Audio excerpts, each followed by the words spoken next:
Fala galera, tudo bem? Sou o professor Roberto Falcioni, professor de História.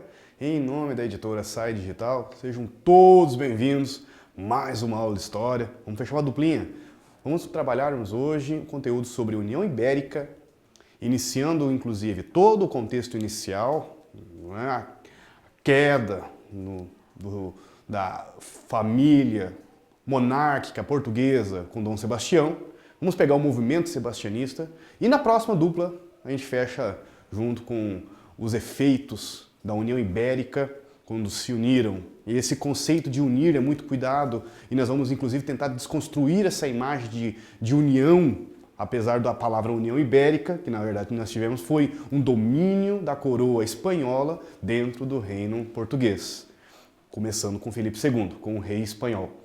E os efeitos dessa união dentro do território colonial português, ou seja, nosso atual Brasil. Vem com a gente, embarque nessa, vamos para o nosso primeiro slide. Bom estudo para todos nós. O que é a União Ibérica? Então a gente pega aqui a definição. Uma unidade política. Acho muito mais importante nós pegarmos esse conceito de unidade política do que usar o termo União Ibérica. Cuidado, cai muito nessas pegadinhas vestibular.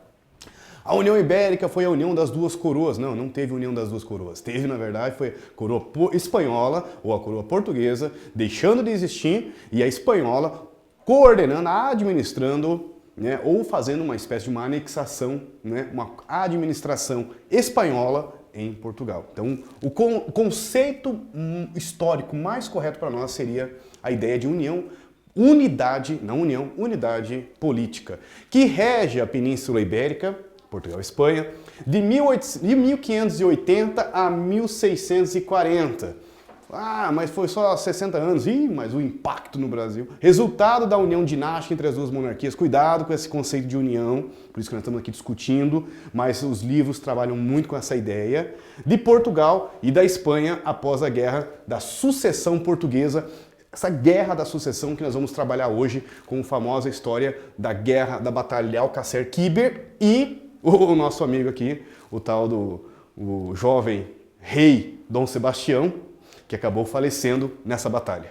Então acontece uma derrota, o rei Sebastião, ele tinha, apesar de 15 anos, acredite se quiser, 15 anos, mas ele está preocupado, como diz o outro, com os pagãos muçulmanos e toda uma esquadra, uma ideia religiosa de expulsar e derrotar os pagãos na Europa, inclusive no mar Mediterrâneo, né? Toda essa coisa, parece uma ideia de cruzada, né? E essa coisa meio que de chegar na terra sagrada, Jerusalém. Resultado, ele com uma pequena esquadra se envolve numa guerra contra os muçulmanos em Alcácer-Quibir, em 1578, e ele não deixa nenhum sucessor, não tinha nem casado ainda, como diz o outro, né?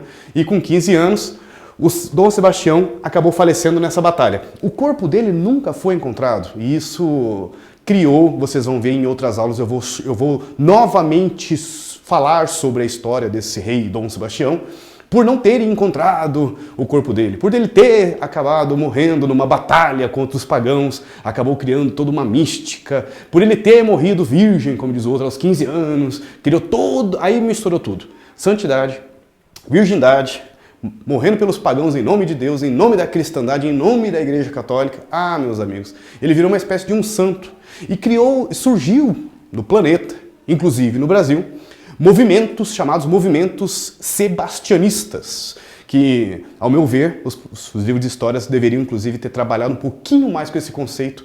São lugares que acreditavam que esse rei iria retornar para poder salvar uma espécie de salvador, uma espécie de um messias, um profeta, um salvador, um anjo. Ele retornaria para governar, para tirar as pessoas da pobreza, para ele resolver alguma guerra, principalmente e muito depois, inclusive, durante a proclamação da República, quando estouraram chamados movimentos messiânicos, a famosa Guerra de Canudos. E depois, aqui na região do Paraná, também teve a Guerra do Contestado, entre Paraná e Santa Catarina. Nós estamos na capital, Curitiba. E na região da Bahia, né, houve também o movimento Guerra de Canudos. E esses dois movimentos marcaram o que nós chamamos de movimentos sebastianistas. quando aconteceu essa crença que o rei Sebastião iria vir para derrotar os militares que tinham derrubado Dom Pedro II do poder, porque ele era um monarca e poderia salvar novamente a monarquia, tudo mais, tudo mais, tudo mais. Interessante isso, né? Depois, eu estou falando de 1889, a batalha dele, 1578, que esse menino acabou morrendo. Então aconteceu uma espécie de uma divinização do rei. Esse é o conceito correto. Ou a fabricação do divino do rei. Vamos lá. Dom Sebastião ditou o fim da dinastia de Aves, o seu sucessor, aí também coloca um senhor de 70 anos, como diz o outro, no poder. Na época, ainda por cima, aconteceu que ele acabou morrendo em 1580, ficou 2 anos apenas, o cardeal. Seguiu-se uma crise de sucessão, uma disputa entre vários que poderiam assumir o trono português, com 3 netos de Dom Manuel a reivindicar o trono. Catarina, infanta de Portugal, duquesa de Bragança, Antônio, esse prior do Castro, né? Vamos falar sobre ele. E olha quem que entra aqui com a gente. O rei Filipe da Espanha, dizendo que ele encontrou na árvore genealógica, mas não dizendo que não é possível, porque era comum casamentos arranjados entre as nobrezas de várias coroas, para que conseguissem, inclusive, manter o status, aproximação diplomática, relações de amizades, inclusive, entre os reinos, e daí entrou o Filipe, e ele é quem vai ganhar nessa história. Aqui o Dom Sebastião, o tio dele, com 70 anos, que acaba ficando apenas 2 anos no governo e decriando mais ainda, afundando Portugal mais ainda numa crise dinástica de sucessão.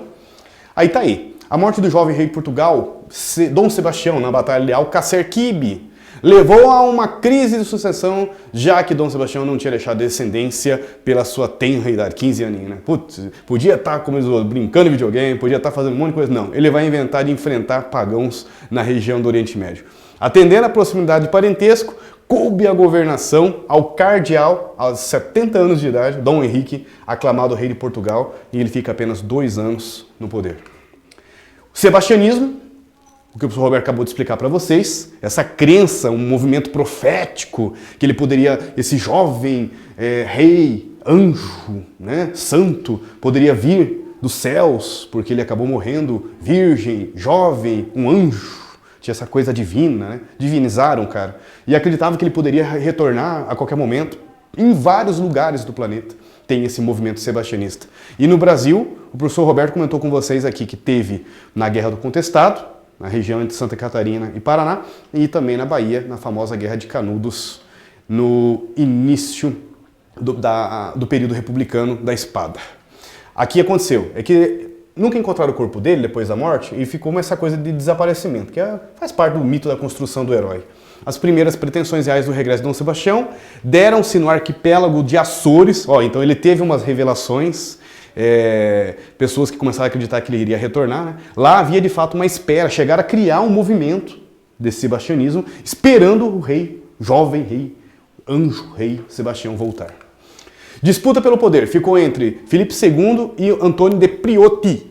Vamos ver aqui o que aconteceu. O Filipe II, uma super esquadra, né? A Espanha extremamente estabilizada, então ele está ganhando aí nessa disputa com Filipe I de Portugal em 1581, sendo reconhecido o rei das cortes de Tomar, iniciando a Casa de Habsburgo portuguesa, a chamada Dinastia Filipina. Ele tem a maior esquadra naquele período de força marítima. Isso favoreceu muito para que os portugueses aceitassem um rei espanhol, no caso Filipe II, a governar.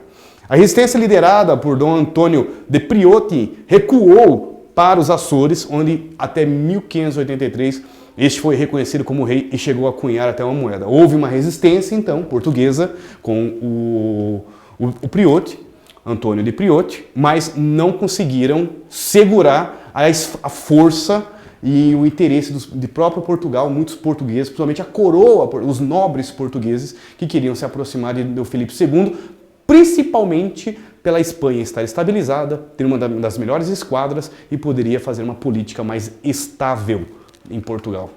Tá aqui, Filipe II da Espanha, fama da esquadra espanhola.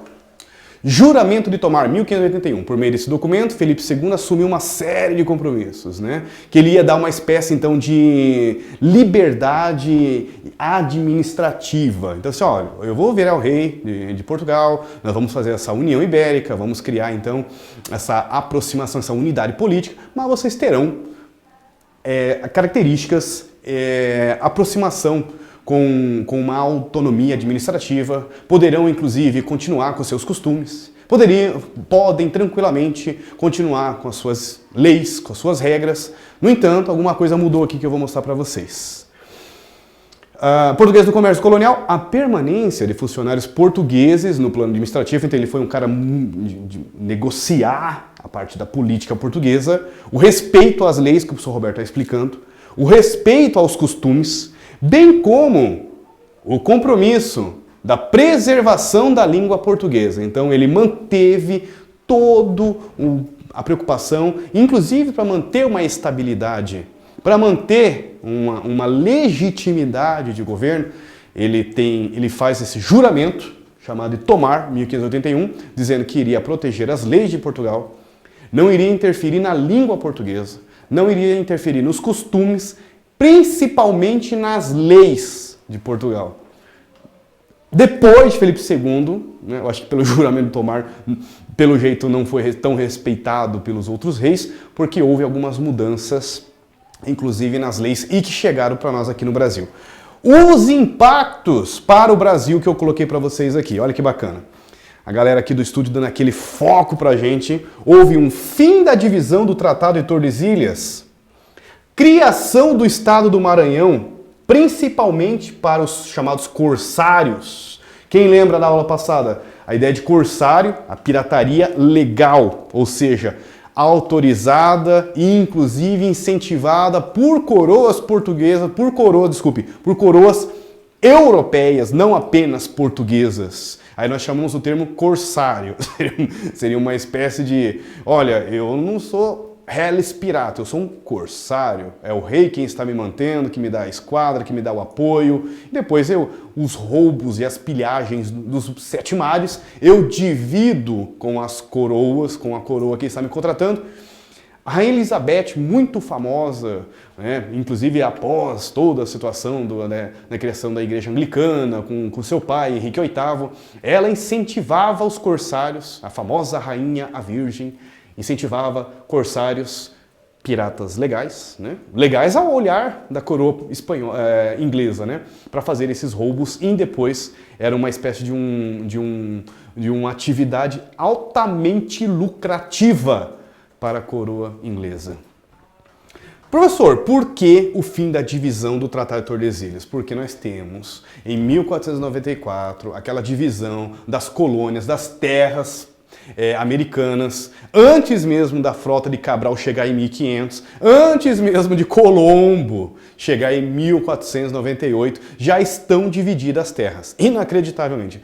Não existe mapa, diz que os portugueses e espanhóis não sabem dessas terras ainda, mas eles já fizeram um documento há 6 anos antes de Cabral, há 4 anos antes de Cristóvão Colombo descobrir a América, dizendo aonde estava a divisão dessas terras. Essa divisão estava feita lá com uma margem de não sei quantas léguas para leste, não sei quantas léguas para oeste. Inclusive um ano antes, em 1493, teve a Bula Intercoeteira, um documento que Portugal não aceitou porque não pegava o Brasil. Inacreditavelmente parece que eles sabiam, né, que não estava contemplando as terras brasileiras, né, futuras terras portuguesas. Eles não aceitaram, reivindicaram, entraram em conflito, quase entraram em conflito com a Espanha e inclusive com a Igreja Católica, que estava fazendo toda essa mediação política da Bula Intercoeteira. Um ano depois foi criado o Tratado de Tordesilhas, que dividiam as terras. E com a União Ibérica, com a unidade política entre as duas coroas, Portugal e Espanha, o Tratado de Tordesilhas não fazia mais sentido, porque eram as mesmas terras. Isso favoreceu o que nós chamamos de processo de expansão territorial brasileiro.